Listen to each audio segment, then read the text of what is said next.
Bueno, como yo les decía, estamos listos y dispuestos para conversar con la tremenda Diamela Eltit, que ya está presente acá en nuestro estudio.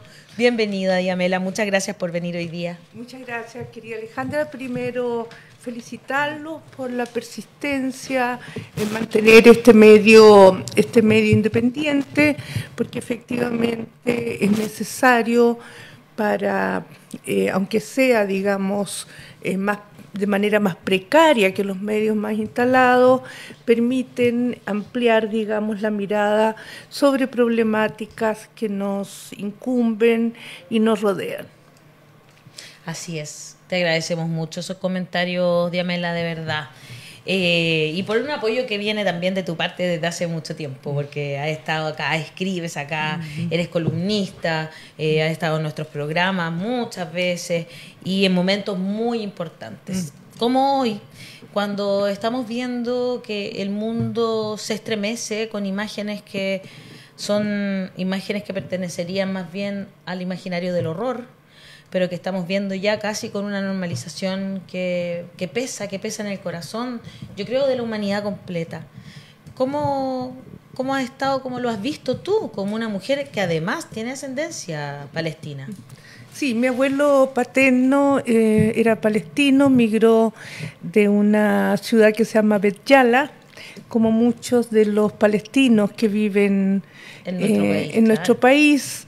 Yo soy descendiente, claro, de palestinos y desde luego tengo una subjetividad mucho más cercana a los dilemas y las tragedias que ha rodeado este pueblo, ¿no?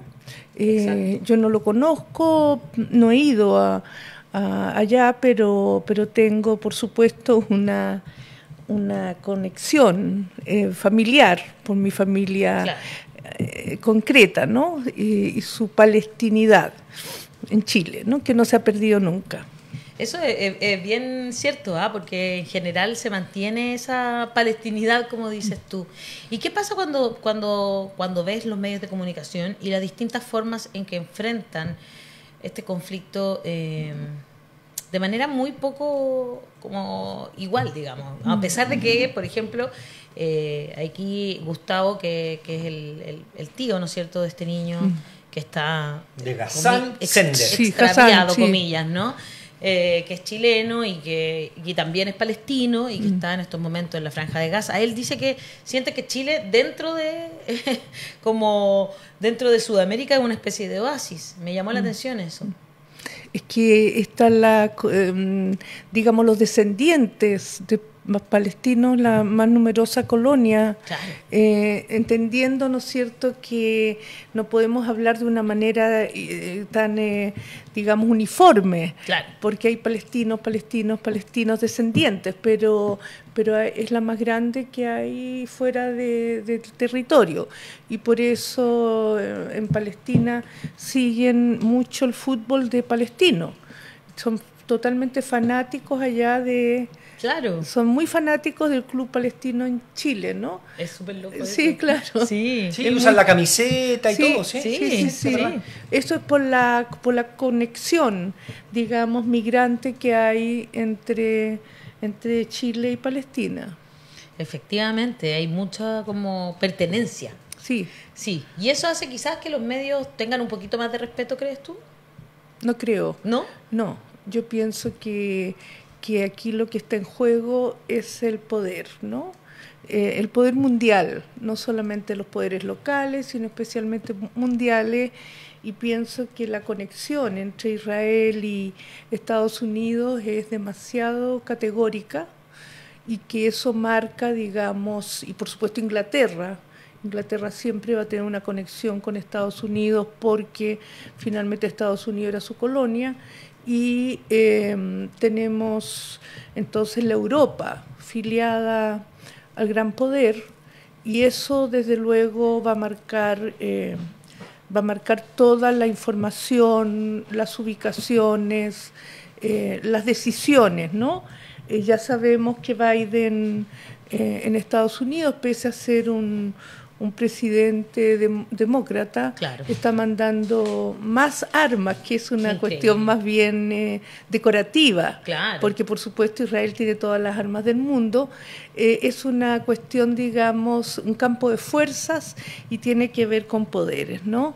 Y en ese sentido Palestina carece de esos poderes y eso es lo que está marcando la pauta y la forma, digamos, de enfrentar este conflicto que ya lleva prácticamente un siglo. Todavía no lleva un siglo, pero prácticamente un siglo. Entonces, eso ha permitido el hoy. El hecho, digamos, de filiarse a esos poderes ha permitido que hoy pase lo que pase, donde hay más de 1 millón de gente sin agua, sin luz, sin comida, y un bombardeo a un hospital con 500 personas muertas que de manera casi paródica y las grandes mentiras institucionalizadas se dice que fueron que fue bombardeada por dentro, ¿no? No, sí, es que eso ya eso es como imposible de pensar. Incluso Biden dicen que ni siquiera él se atreve a decir, pero tiene que decir lo que le dicen que diga, porque finalmente también Israel puede pensarse en una forma otra, como una colonia de Estados Unidos en el Medio Oriente, ¿no? Es bien impactante. ¿Qué está notando usted tanto ahí? Los apellidos de empresarios y gente importante palestina en Chile. Entonces yo puedo leer Abu Moor, Irmas, Said, Yarur, Jadwe, Chaguán, Chaín, Litín, Masú, Sayé, y el suyo también, con los empresarios en Villarrica, el supermercado. Son personas que tienen cierta relevancia en Chile, digamos, no solamente porque hay una gran, como usted bien decía, hay una gran cantidad de palestinos descendientes, pero no solamente personas comunes y corrientes, son personas, hay grandes futbolistas, hay grandes empresarios, hay gente en el cine, hay gente escritores, gente que tiene relevancia en Chile de la comunidad palestina. ¿Qué pueden hacer? ¿Qué han hecho en este tema, aparte de ser presidente del club palestino y no sé, y mandarles camisetas allá? Es que lo estoy parodiando o caricaturizando porque digo, acá sí, pues en Chile hay una gran cantidad. Los Irmas o los Yarur son dueños de un banco, los Irmas eran dueños de todas las confecciones de tela. Entonces tenemos políticos como Chaguán, Chaín, no sé, Masú, grande tenista. O sea, estamos hablando de gente con peso en Chile, y lo llevo a Chile porque usted también tiene peso. ¿Qué se puede hacer? ¿O usted ha visto que hagan algo? ¿O solamente porque hay declaraciones de la comunidad israelí, pero también hay, ¿cómo lo ha visto usted eso? ¿Y qué peso podría tener? Mire, las élites locales palestinas que tienen mucha fuerza. Sí. Lo que ocurre es que esa migración fue particularmente proclive a generar empresas, ¿ya? Ahí usted tiene, por supuesto, Yarur, los Irmas, Sumar, en fin. Y fueron también al principio la empresa textil, de alguna manera, ¿no es cierto?, fueron pioneros en esa empresa. Sumar era una cosa enorme. Una cosa muy grande, en fin, ¿no? Entonces, a diferencia, por ejemplo, de la colonia judía, ¿no? La colonia árabe en general generó grandes empresas, ¿no? Grandes empresas y bancos, en fin. Claro. Desde luego, y por otra parte, lo que sí hay que reconocer que todos estos grupos empresariales mandan mucho dinero a Palestina, siempre. Eso ha sido desde el principio, no, sobre eso no hay duda. Yo no sabía eso. Sí, ellos apoyan, pero son palestinos, tienen que mandar sí o sí, porque su identidad está fundada en ese espacio, ¿no? Pero también hay que reconocer que esa solidaridad no se ve reflejada dentro de Chile porque la mayoría de esos empresarios son de derecha y apoyaron, por supuesto, Pinochet, la dictadura, etcétera. Entonces ahí hay una paradoja en esos grandes empresarios que sí reconocen su pertenencia, pero no reconocen cuando el poder se vuelca adentro sobre las zonas más débiles. Entonces, pero sí hay que reconocer ese apoyo para ser completamente justos, ¿no? Pero eso no significa más que eso. Habría que ver también cómo esa comunidad empresarial apoya o no a Hamas, ¿no? Que yo sé que, claro, era antes bastante apoyadora políticamente, incluso de las otras formas, ¿no? No sé qué pasa con Hamas, ¿no? Eso no lo sé. Hassan. Estaba pensando en la teoría que tiene Noam Chomsky de los medios de comunicación. Y específicamente en la diferencia entre los buenos víctimas y los malos víctimas. Claro. Las buenas víctimas son víctimas de países que son nuestros aliados y las malas víctimas son víctimas de países que son nuestros enemigos. En la construcción del discurso, que al final es su especialización, es específicamente en Chile, donde en un escenario posguerra fría y bastante lejos de este conflicto, más allá del tema de las comunidades locales.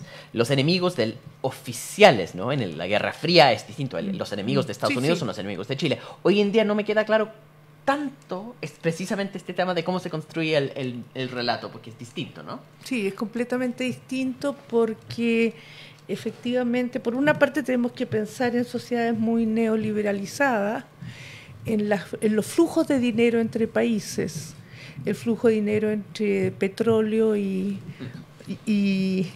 los otros países que marcan, digamos, políticas y acuerdos, más allá, ¿no es cierto?, que, por ejemplo, los saudíes finalmente son los gestores de Osama Bin Laden, de esa familia. Pero también es cierto que cuando vino el tema de las torres, sacaron, en un momento que no se podía volar en los cielos, sacaron a la familia de Bin Laden, Claro. de una parte que estaba en Estados Unidos, lo sacaron inmediatamente. Entonces, efectivamente no es, nada de eso es inocente, obedece a esta sociedad globalizada donde hay intercambios, donde la financiación es lo más importante y por lo tanto obedece a intercambios económicos entre las naciones árabes que tienen mayores beneficios, como por ejemplo el petróleo. Entonces ahí en ese contexto se generan alianzas, incluso aunque son árabes, adversas al pueblo palestino, ¿no? Eso no es solamente de Europa o Estados Unidos, sino dentro de los mismos países árabes hay unas complejas diferencias de acuerdo a sus exportaciones, a sus intercambios comerciales. Estamos en un momento donde lo que importa, estamos mundializados. Eso es clarísimo. Creo que no se entiende tanto en Chile porque hay esta idea árabes contra Israel, como si la ocupación de la Franja de Gaza no fuera una ocupación compartida entre la dictadura de Egipto e Israel. Como si los refugiados palestinos que terminaron en Jordania y Líbano fueron un tremendo problema político y social para las dictaduras o gobiernos de sus respectivos países. O sea, los palestinos no son queridos en ninguna parte. Un pueblo refugiado, inestable, que genera todos estos problemas donde las dictaduras prefieren cerrar, al final cerrar las puertas. Y en eso, claramente, el ataque de Hamas tiene un componente geopolítico que es frenar la decisión de Arabia Saudita de normalizar sus relaciones con Israel y dejar entonces completamente fuera cualquier posibilidad de avance a la causa palestina. De cierta forma querían presentar los palestinos con un hecho consumado. Ya tenemos paz con todos los países árabes de la zona, entonces ustedes tienen que aceptar vivir bajo ocupación miserable, o un Bantustan, como dicen, ¿no? De lo que queda de Cisjordania dividida completamente por los asentamientos ilegales. Pero en términos entonces de esto, que yo comparto el análisis como político-económico, digamos, ¿qué ocurre con cómo se cuenta la historia de las víctimas? Porque más allá de sus intereses económicos a favor de Israel o a favor de la subordinación de los palestinos, ensalzan las víctimas palestinas. Esos mismos dictaduras. Bueno, la situación de Palestina es terrible y dramática, ¿no? Es empujarlos cada vez más fuera de ellos mismos, pero cada vez de manera, digamos, sistemática, ¿no? Entonces es un pueblo, por decirlo de alguna manera, en estos momentos, ya sabemos que la historia es compleja y de repente se da vuelta de carnero, pero en este momento, ¿no es cierto?, la noción de futuro no está ahí, ¿no? Saben que están colonizados, se establecen colonias en la franja, colonias judías, pero que son más que colonias, son zonas de vigilancia y de estrechar los territorios, ¿no? Y además, ¿no es cierto?, el palestino, por sus situaciones, visto antes que ocurra nada, como terrorista. Antes de cualquier cosa, es visto como terrorista porque saben que están en una situación límite. Y es esa situación límite la que los define como terroristas, aunque no pase absolutamente nada. Porque es la culpa también de Occidente, los propios países árabes, que conocen esa situación y por lo tanto estigmatizan no solo con reducir los espacios, con una pobreza indesmentible a sus habitantes, sino que son todos catalogados, antes que nada, como terroristas. Entonces ahí hay una cosa muy compleja y muy dramática que habría que pensar mucho, ¿no? Yo iba a cambiar de tema. Sí, eso es lo que te iba a decir. Muy bien. Sí. Yo no sé, que me miraron todos como... Estamos conectados. No Quería decirte eso. Ya, si querían También hacer los otra dos pregunta tienen más papelitos. sobre Palestina, o nos cambiamos yo, porque es lo que yo quiero hacer en este momento. Yo te apoyo. Conversamos al principio del programa leyendo a 4 años de la revuelta social, que fue una especie como... Hay una primavera en Praga, hay una primavera árabe, pero también hay una primavera chilena. Y ese despertar social, esa primavera, a 4 años, bueno, Diamela, fuiste una de las personas también que escribió, que miró, que reflexionó sobre aquello. ¿Cómo lo ves ahora? ¿Cómo ves esas deudas que siguen ahí, ¿no es cierto?, que no se han pagado? Que vivimos un momento completamente tenso, intenso, que yo creo que sinceramente se desbordó y se plasmó con la pandemia, ¿no? Porque hubo un tema que se juntaron una serie de demandas y generaron el estallido social. Eso venía de mucho antes, pero eran aislados. Pero en este momento se produjo una juntura de una serie de demandas que provocaron el estallido, ¿no? Y como podríamos pensar hasta una microrevolución, solo que las revoluciones tienen liderazgo. Político me refiero, y en este caso no había.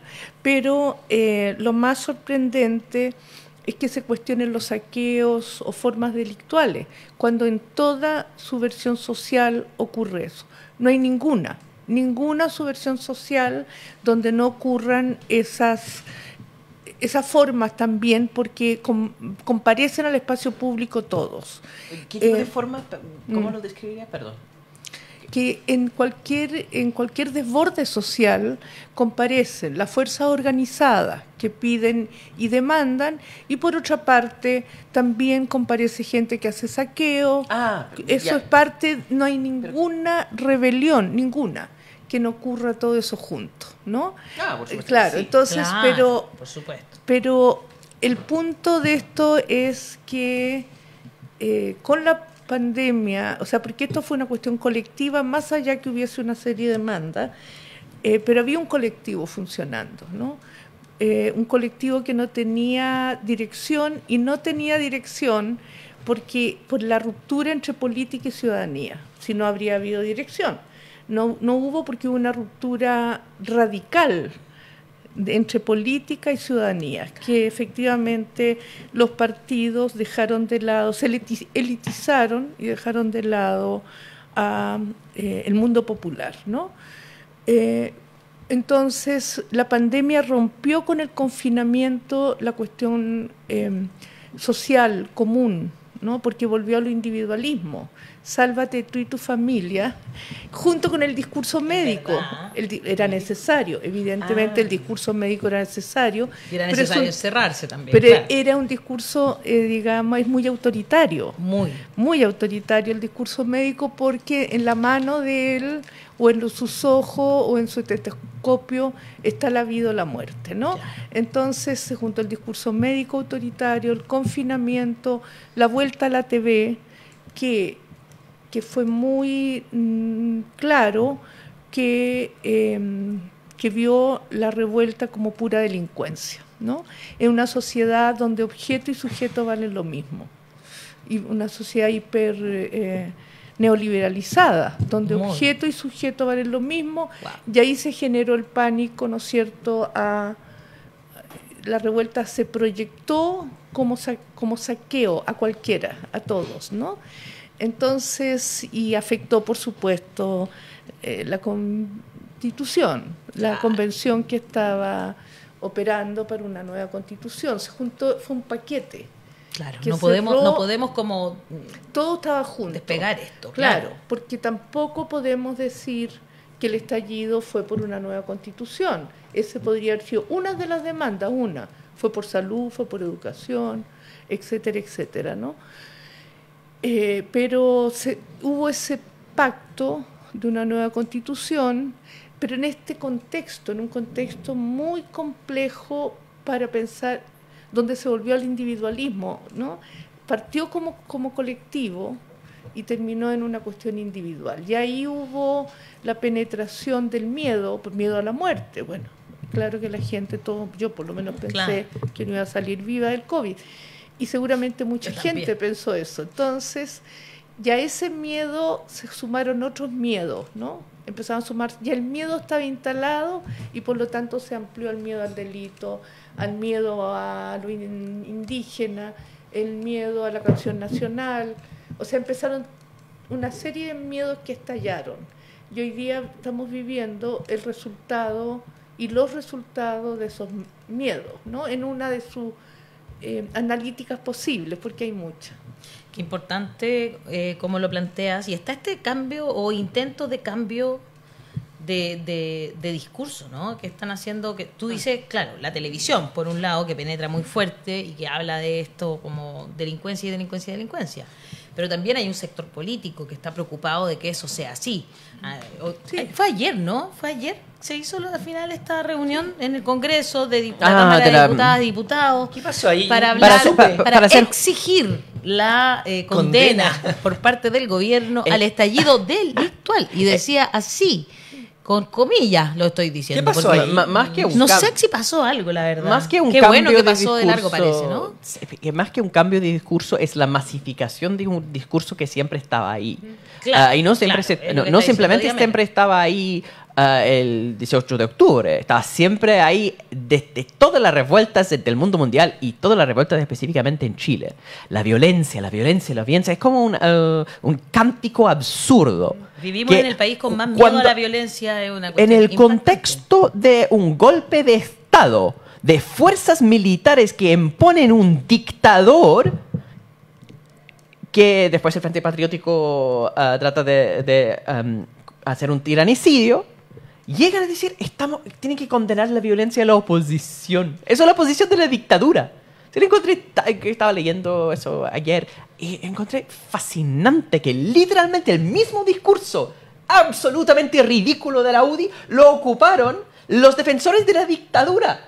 Que ellos, que están con un golpe de Estado, una dictadura, un régimen de facto, que están matando a gente, ellos dicen, ustedes tienen que condenar la violencia.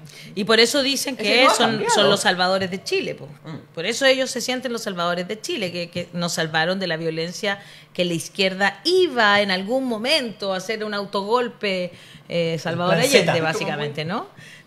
Sí, es que, bueno, hoy día, digamos, siempre hubo una hegemonía de derecha, nunca esa hegemonía desapareció, ¿no? Desde el golpe en adelante.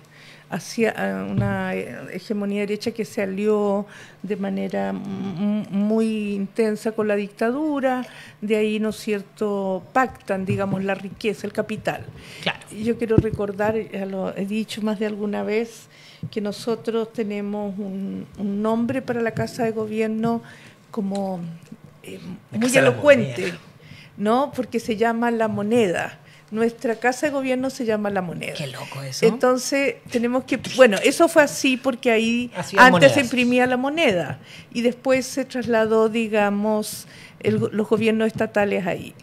Pero el bombardeo a la moneda, cuando se produjo el bombardeo a la moneda, tenemos que pensarlo también en sus dos sentidos. Se bombardeó esa moneda en el sentido más económico del término y el sitio que en ese momento administraba una posible nueva economía. Entonces, ese bombardeo no es, tenemos que verlo por el nombre, si el nombre es muy elocuente, tenemos que pensarlo en ese sentido. Entonces, lo que ha pasado hasta hoy, sin lugar a dudas, ha sido la consolidación del 1%. Eso ha sido. Y donde falla el neoliberalismo, que la idea del neoliberalismo, según sus adscriptores, es que el chorreo va a permitir, digamos, un equilibrio, un mega equilibrio social, que no ha sido así. Entonces también tenemos que pensar, no hoy día, las cosas no son hoy día ni mañana, pueden tardar decenios, que el neoliberalismo fracasó, ¿no? Y nosotros estamos viviendo día a día ese fracaso, con las pensiones, con las AFP, con las ISAPRE, que ahora la nueva, esa hegemonía, ¿no?, pospandémica, porque tenemos que pensar que esta hegemonía es pospandémica. Esta nueva hegemonía, digamos, incluso liderada por el Opus Dei, su votante con más el representante, digamos, claro, tenemos que pensar que el señor Silva, claro, el profe Silva. Entonces, qué miedo da ese hombre, me da miedo cuando lo miro. Claro, él es, o sea, no es un secreto, él es Opus Dei, no puede ver películas, no puede leer, se tiene que azotar, en fin, es parte. Las mujeres allí... Es un monje en realidad, ¿no? Porque es una especie pero de un monje, pero que tiene todos esos atributos, digamos, más conservadores, ¿no? Claro. Pero es muy extremadamente liberal en su cuestión, en su pacto económico. Ya lo vemos como ese señor tan cuidadoso con su cuerpo. En el fondo es el problema del deseo, que controla el Opus Dei el deseo, pero liberaliza el deseo económico. Entonces el cuerpo es el problema, y eso se ve en lo que defiende esta gente, el cuerpo de las mujeres. Bueno, siempre el útero de las mujeres le ha pertenecido a la ley, ¿no? No es de la mujer, es de la ley. Claro. Entonces, si bien se abrió una franja, la quieren cerrar, porque el problema va a ser el cuerpo, ¿no? Ellos controlan extremadamente el útero es su tema. Y por supuesto los óvulos y el útero. Lo que no controlan ni han controlado nunca es el semen, porque eso está liberado. El semen vale callampa, porque está totalmente liberado, se puede ejercer sin el menor complejo, pero no el útero le pertenece a la ley. Por eso se pone en duda ahí la ley Papito Corazón, pues, porque el semen es libre. Efectivamente, qué interesante. En un momento tuvimos una conversación, Diamela, creo que estábamos en pleno estallido, no estoy segura, y hablamos del término despinochetizar el país. Este país, impusiste un término que de hecho se masificó mucho. Incluso después yo andaba con una polera que decía despinochetízate. Y bueno, era una esperanza. Yo tenía esa esperanza, pero después de haber pasado este último mes de septiembre, digamos, ese despinochetízate, como que no sé si se logró. ¿Qué piensas tú? No se ha logrado, al revés. Yo pienso que, bueno, primero que Pinochet forma parte del imaginario de la derecha y eso se ha visto claramente en los 50 años, no hay la menor duda de eso. Incluso hay personas me entiendo que el Partido Republicano que lo llevan más lejos y lo hace una representación de Pinochet en chapitas, ¿no? Claro.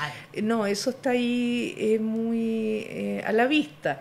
Yo pienso que esta nueva constitución post-pandémica, porque esta es una constitución post-pandémica, fundada, ¿no es cierto?, en el miedo de la pandemia, elaborada desde esa suma de restricciones a las libertades, porque tuvimos que usar mascarilla, porque tuvimos que confinarnos, Vacunarnos. en fin, las libertades ya estaban Claro.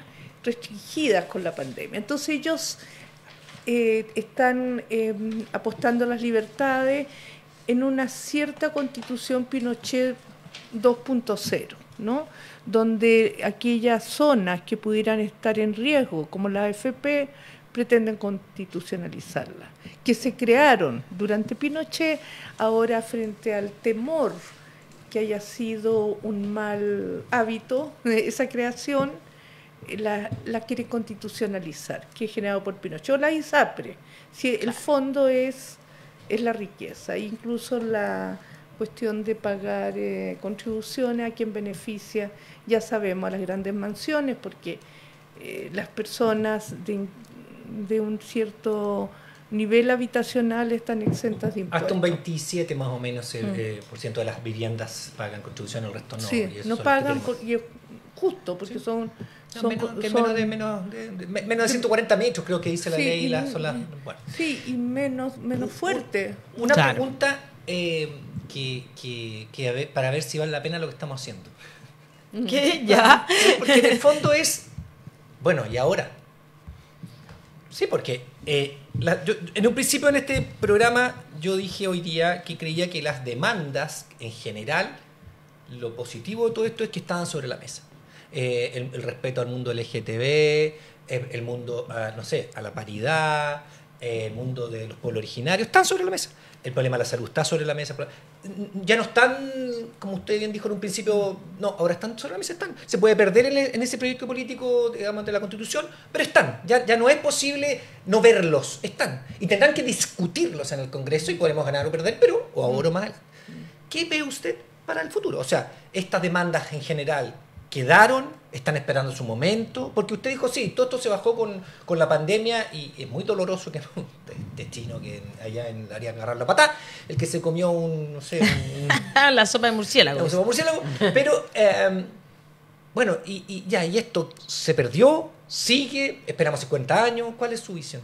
No, yo pienso que está las demandas. Dígame a ver si te puedes acercar un poquito Un más al el micrófono. estallido, yo creo que está latente, porque se junta el miedo, claro, el miedo a que te roben. Bueno, tenemos un escenario también más nuevo, que es las bandas Los nuevos organizadas, delitos. el narco, mucho más. La llegada de extranjeros con otros tipos Sí, de delitos. pero también. eso no es posible sin corrupción. Ah, sí, claro. Porque eso no se dice, se habla de las bandas, pero cómo entran esas toneladas de droga a Chile.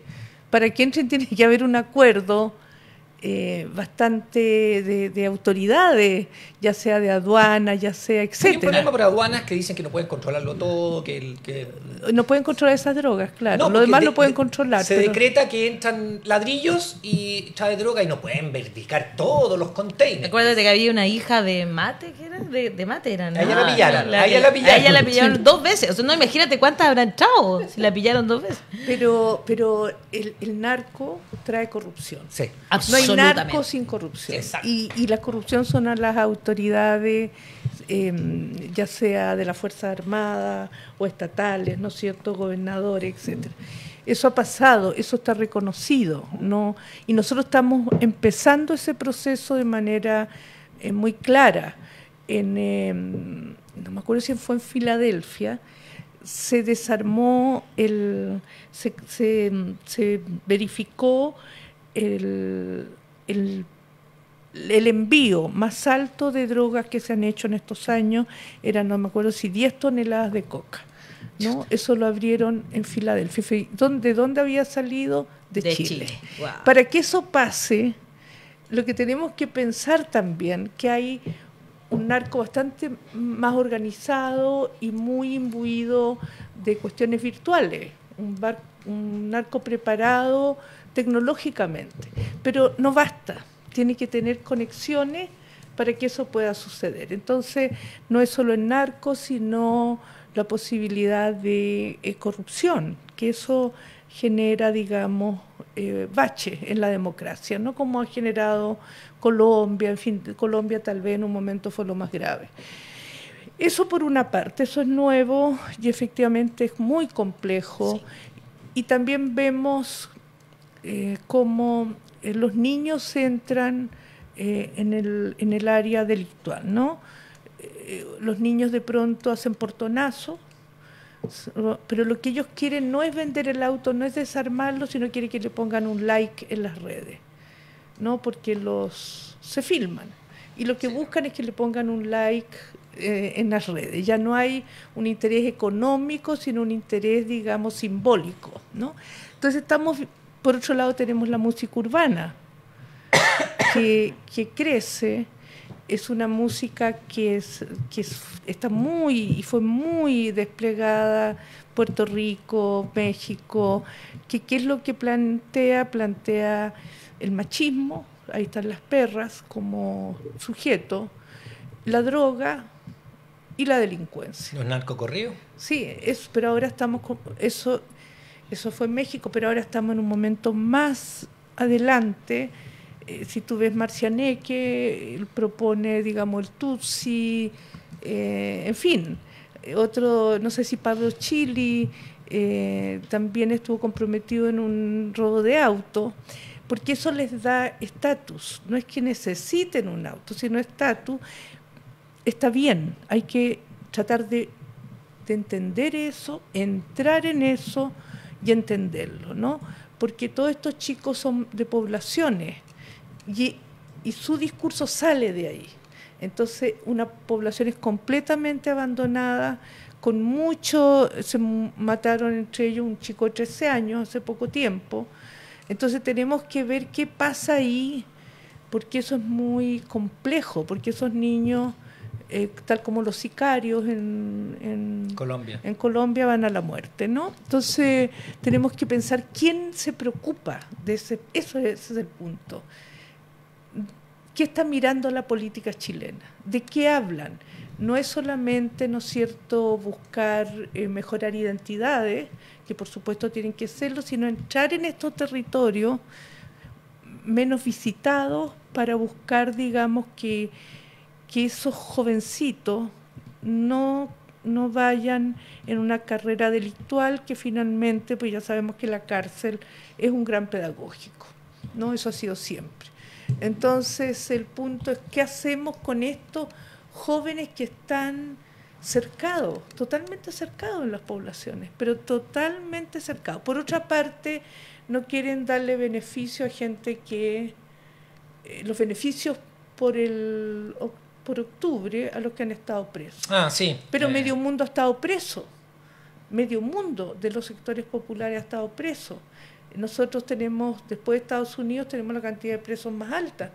Entonces, por X delito, ¿no? Porque todos tienen tal vez un prontuario. Pero, a ver, veamos. Medio Chile tiene un prontuario. Entonces, no le van a dar beneficio. Se han perdido un ojo, se han perdido una pierna, se han perdido un brazo porque tienen prontuario cuando medio mundo tiene prontuario.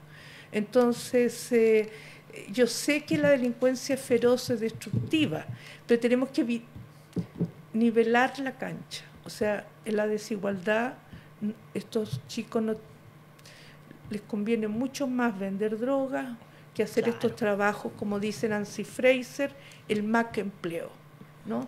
Aquí lo que se están generando son miles de Mac empleo que tienen a la gente en la ruina. Trabajan y no ven nada. Eso es muy interesante, esa reflexión, y es la realidad a la que nos enfrentamos día a día. Y el desafío justamente de la política y de los medios de comunicación, de tratar de llegar a esos lugares que es casi imposible penetrar, porque no lo hacen ni las policías. Entonces, es muy complejo entrar a veces a una población que está justamente, no sé si tomada, pero sí bastante, incluso protegida por los narcos, porque esa es la verdad. Del estallido, ¿qué nos queda? Estoy mirando el último informe de Amnistía Internacional. Dice que el escenario es más desolador que los años anteriores. Tan solo el 0,2% de las víctimas de violaciones a los derechos humanos de las 10.568 denuncias presentadas han conseguido justicia. Solo hay 27 condenas que existen, que son un número ínfimo que preocupa. Nos encontramos ante una cuenta regresiva respecto a la prescripción de casos relacionados con la brutalidad policial, pues lo que implica que una parte importante de los casos no se podrá seguir investigando al cumplirse 5 años desde los hechos. Eso creo que es importante ponerlo sobre la mesa, porque el próximo año se van a cumplir los 5 años, y ahí se van a cumplir 5 años y prescriben estos hechos. Entonces, eso es finalmente lo que estamos viendo y lo que está pasando. ¿Estará apostando a eso la Fiscalía? Eso es, esa es la pregunta del millón. ¿Estará apostando a eso el Ministerio Público? ¿A que hay una prescripción de los casos? Yo creo que esa es una muy interesante pregunta. Tenemos algunos comentarios. Por aquí Pablo Rogelio dice aguante los que sobran. Damaris White dice concuerdo con el análisis de la invitada. Las Líder dice yo también estoy de acuerdo. Marisol Soto dice de Yamela El Tit siempre es un lujo verla y escucharla.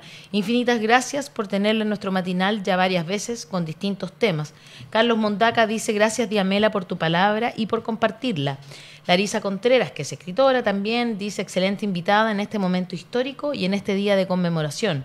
Gracias, chiques, atesorando las reflexiones de Yamela. Este programa nació a raíz de la revuelta y sigue vigente con las demandas populares.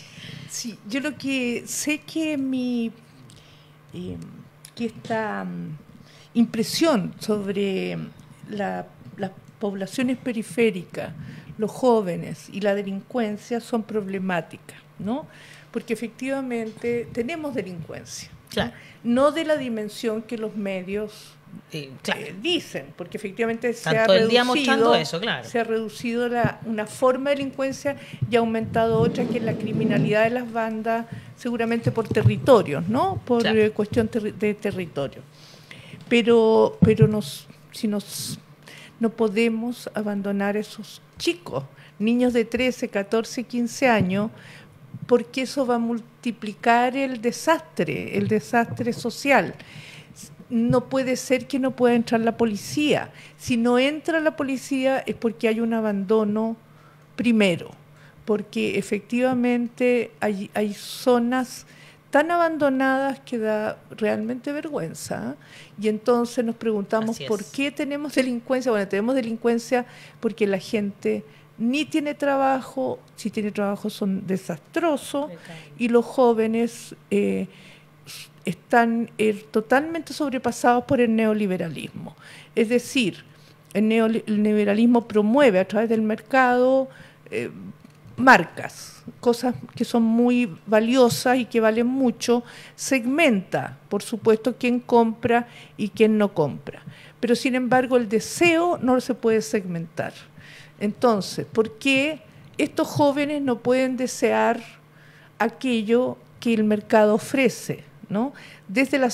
Está segmentado económicamente, pero el deseo no es segmentable y atrapa a toda la población. Ya sabemos que Chile se sostiene mediante la deuda y los intereses, que por supuesto benefician a los que benefician. Recordar una vez más que deuda viene de débita, que significa etimológicamente tener sin tener.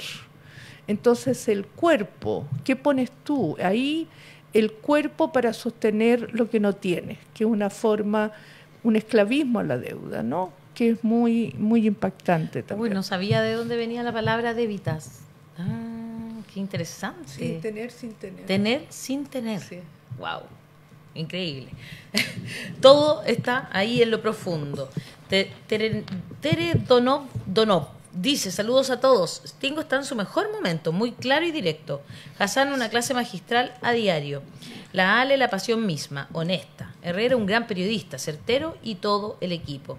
Paolo Hernández dice luego, yo amo a Diamela, y le manda muchas rosas. Muchos cariños. Bueno, como última reflexión, te queremos pedir una reflexión quizás sobre este gobierno, un gobierno que se eligió justamente porque existían deseos de cambio, exactamente, de progreso o progresismo, más bien. Y ¿cómo te ha parecido a ti que lo ha hecho, digamos? Bueno, ya lo he dicho también, pero yo pienso que Boric y su frente perdieron. Ellos perdieron la elección. Perdieron la elección. ¿En la Constitución? No, en la primera vuelta ellos la perdieron. Sí. Sí, pues la primera vuelta perdieron. Perdieron la primera vuelta. Es decir, salieron sus votantes y no le dieron la cantidad de votos como para tener más votos que Kast. No digo ganar, pero perdió frente a Kast. Sí. Boric está... Y en la segunda vuelta salieron a votar alrededor de 1 millón de personas más, creo, no me acuerdo en este minuto, sí, que votaron más que por Boric, si contamos la votación, contra Kast, ¿no? Entonces el gobierno, y por otra parte esa votación liquidó el Congreso, liquidó. Entonces este gobierno partió con una situación muy adversa, que le hemos visto hoy día cómo se va profundizando, bueno, no está a aprobar nada, olvídense de impuestos, de pensiones. De pensiones, olvídense, porque la derecha... como ya sabemos, su tema es el enriquecimiento para el 1%. Y ya ha habido yo sé que ha habido ciertos errores, porque cualquier falla también es magnificada extremadamente en los diarios, o sea, un tropezón es una caída. Si alguien le da hipo es porque está borracho, en fin, hay una cuestión como casi patética, ¿me entiendes? Con este gobierno que no ha podido cimentarse, porque yo creo que el gobierno pensó que podía dialogar al principio. Sí, pero eso hace rato ya pero se equivocó. Sí, pero eso ya se equivocó hace rato, no insiste con esa postura. No, yo creo que ya están sabiendo que no. Mira el caso de Crispi, que no ha ido. Sí, pero es Juan caso. Ya, pero por algo pero no va. Va a tener que ir, pero dijo no. Pero yo creo que de manera un poco ingenua pensaron que podían dialogar, que la política era diálogo y no tenían, digamos, instrumentos, ¿no? Y en ese sentido ha sido también bastante triste que un gobierno que se pensó, no diría yo revolucionario ni nada por el estilo, de transformación. Sí, de transformación, no pudo operar, no pudo operar ni va a poder operar, y más bien, ¿no es cierto?, le ha permitido a la derecha exacerbar, porque lo que ellos quieren es estado de sitio en la Araucanía, toda una serie de cosas.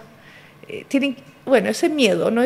Ellos han trabajado el miedo toda su vida, a través de la represión, el miedo, en fin, y tal vez la cuestión identitaria era muy fuerte para este gobierno, ¿no? Vinieron con una cuestión identitaria muy fuerte y no digo que dejaron, pero pensaron que la vivienda, la salud era menos primordial, claro, que la cuestión de género, que la cuestión etcétera, ¿no? Entonces yo creo que ahí hubo en no poder equilibrar todos los derechos, especialmente vienen, por supuesto, parten con los liberales, ¿no?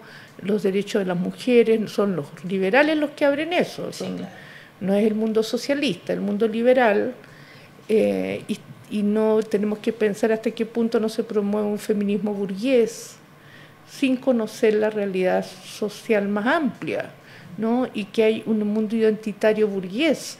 Por supuesto, tenemos que pensar que el transgénero hay que incorporarlo, pero pensemos qué pasa el transgénero en la población, ¿no? Es muy distinto en clases medias y clases... Entonces, esas cuestiones identitarias requieren... No podemos entrar en una cuestión de derechos identitarios de papel, que viene de lectura de libros. Claro. Tenemos que entrar en los territorios, claro, y ingresar para abrir ese campo, abrir ese campo, ¿no? Porque no está abierto.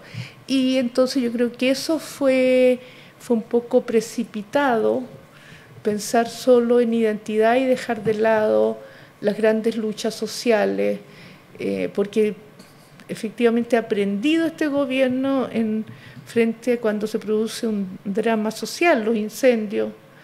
Ahí se despliega muy bien Boris, en los incendios, los temblores, en fin.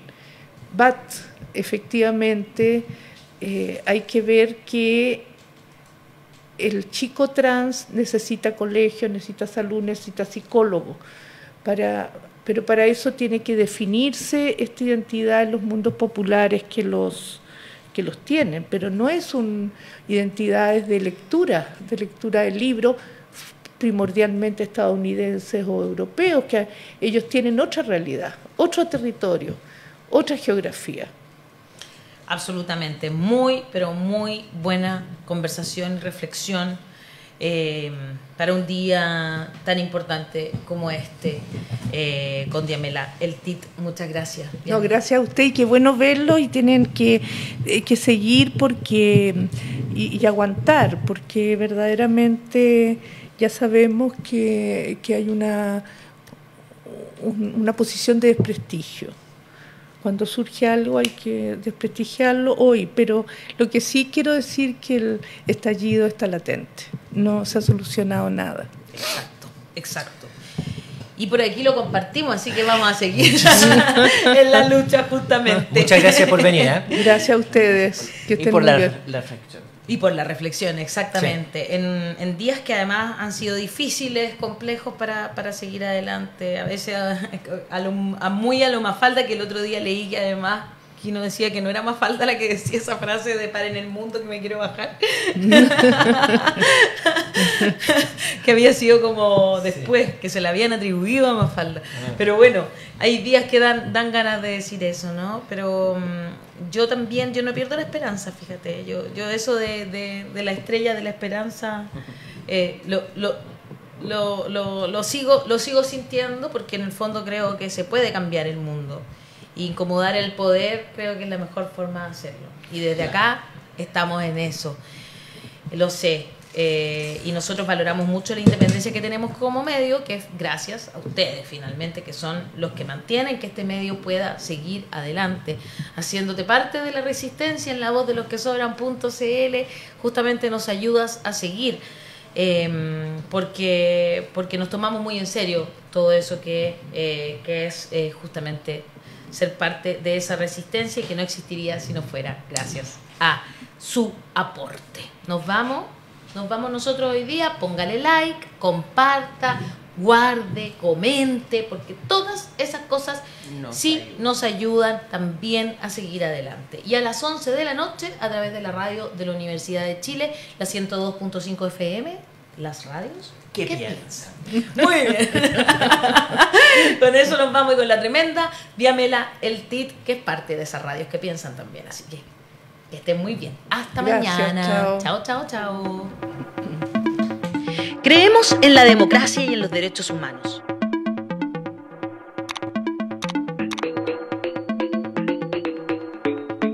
Somos independientes de los poderes fácticos.